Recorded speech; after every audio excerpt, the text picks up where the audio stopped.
In 1940, as World War II raged and electronic guidance was hopelessly unreliable, America poured wartime money into a weapon so bizarre it sounds made up, a missile steered by pigeons.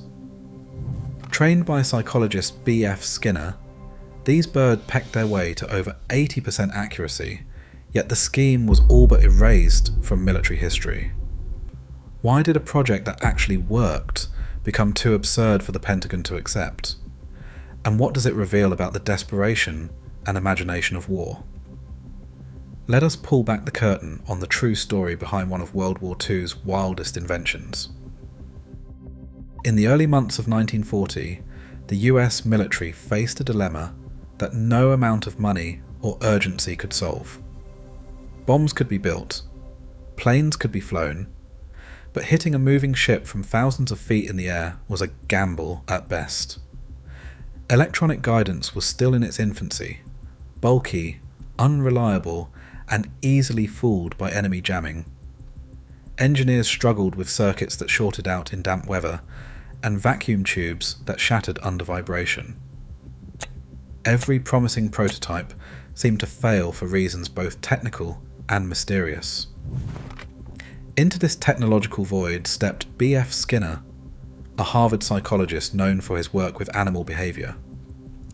While the military poured millions into radar and radio controls, Skinner proposed something that sounded more like a parlor trick than a war-winning technology.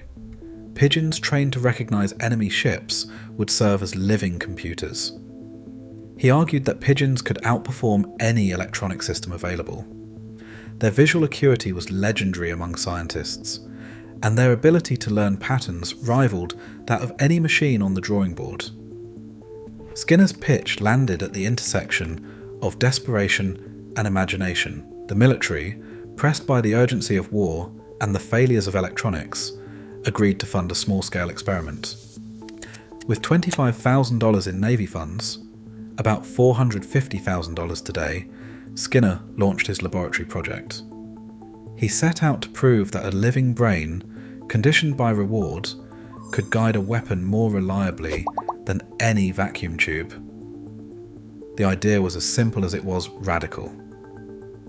If you can't build a better computer, train one that already exists in nature. 3 pigeons, each in their own compartment, sat inside the nose of the missile.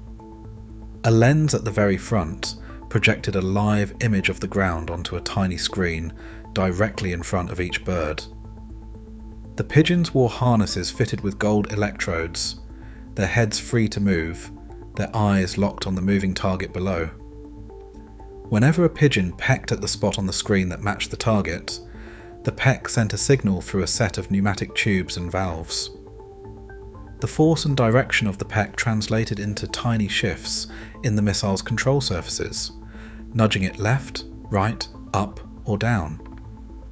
The system did not trust any one bird to get it right every time. Instead, it relied on a simple form of consensus. The missile responded only when at least 2 out of 3 pigeons pecked in the same direction. This voting logic meant that a distracted or tired bird could not send the bomb off course. If one pigeon lost focus, the other 2 kept the missile locked on target. Skinner's team put the birds through thousands of practice runs. Early on, the pigeons hit their mark about 30% of the time, but with months of training, using real aerial photos and constant rewards for correct pecks, accuracy soared. By the end, some pigeons had performed over 10,000 runs, and the system's success rate climbed to more than 80%. The birds maintained their focus even during violent shaking and loud noise, conditions that mimicked actual missile flight. Against all odds, the living guidance system worked. In 1943, a group of senior military officers gathered in a Washington laboratory, expecting a novelty and witnessing something they could not quite explain away. The demonstration began with a pigeon harnessed inside a missile nose cone mock-up, facing a projected image of a warship. The room filled with the low hum of machinery as the apparatus jolted and rattled, simulating the chaos of a bomb's descent. The Pigeon, unfazed by the violent shaking, pecked steadily at the ship's image. Each peck sent a signal through pneumatic tubes, shifting the simulated missile's direction with uncanny precision. Observers watched as the apparatus responded instantly, correcting its path again and again, always homing in on the target. The test did not stop at daylight conditions. When the lights were switched off, an infrared projector took over, bathing the screen in wavelengths invisible to human eyes. The Pigeon kept pecking, unbothered by the darkness, guiding the system toward its mark. The numbers spoke for themselves. In run after run, the birds achieved accuracy rates that rivaled and sometimes surpassed the best electronic prototypes. Officers in the room saw missiles hit practice targets with a consistency that left no room for doubt. For a moment, the absurdity faded. What remained was a living guidance system that, by every meaningful technical measure, worked.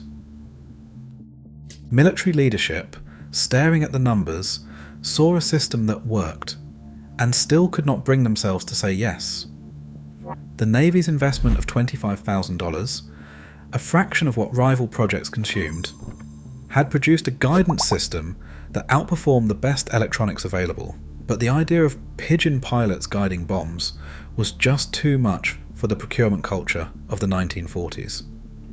The program's champion was a psychologist, not an engineer, and that alone raised eyebrows. In the war rooms and committee meetings, Skinner's credentials did not fit the mould of the weapons experts who usually pitched new technology. The real barrier was not technical, it was credibility. Generals imagined the headlines and congressional hearings. How do you explain to the public that a top-secret weapon depends on a bird's peck? The risk of ridicule loomed larger than the risk of battlefield failure. Even with success in the lab, the thought of defending Pigeon-guided bombs before skeptical lawmakers felt like a career-ending proposition. Electronic guidance, though still unreliable, at least sounded modern and respectable. With the Manhattan Project and radar programs competing for attention and resources, the military brass chose the path of least embarrassment.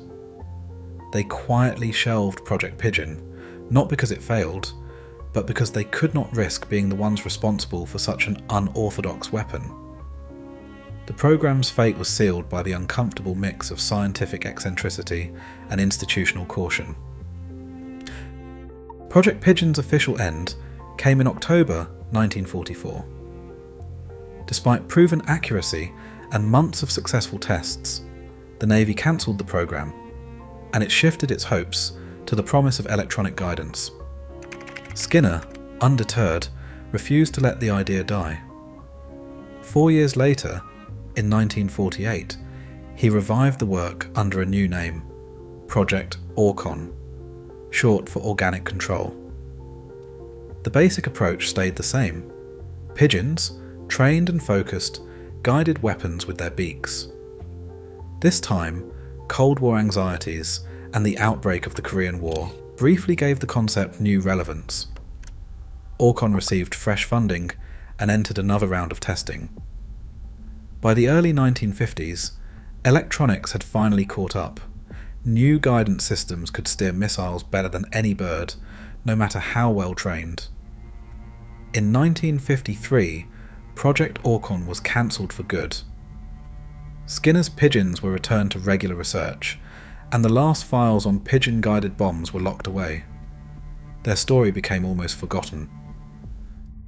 The story of Project Pigeon didn't end with the closing of a laboratory or the return of a few well-trained birds. Skinner's work proved beyond debate that a living brain could outperform the best machines of its time. The Pigeons, after years of pecking through simulated raids and thunderous test runs, were quietly sent back to regular research. No medals, no headlines, just a return to the world of science, their combat careers over before they began. But the real legacy lingers in places most people never think to look. The idea that animals can be systematically trained to do what machines cannot still shapes military research. Today, dolphins patrol naval bases, searching for mines with sensors no sensor can match. Sea lions track enemy divers underwater, following commands learned through the same principles Skinner refined with his pigeons. The US Navy's marine mammal programs owe their lineage, in part, to a flock of birds once harnessed for war. Project Pigeon stands as proof that for a brief moment, biology beat technology. It also leaves a question that echoes through every animal-assisted program since. Just because we can train a creature to serve our machines, should we? The answer, like the fate of Skinner's pigeons, is still up for debate. Project Pigeon proved that sometimes the limits of innovation aren't technical, they are cultural. As militaries now deploy dolphins and AI in combat roles, the line between absurd and possible keeps shifting.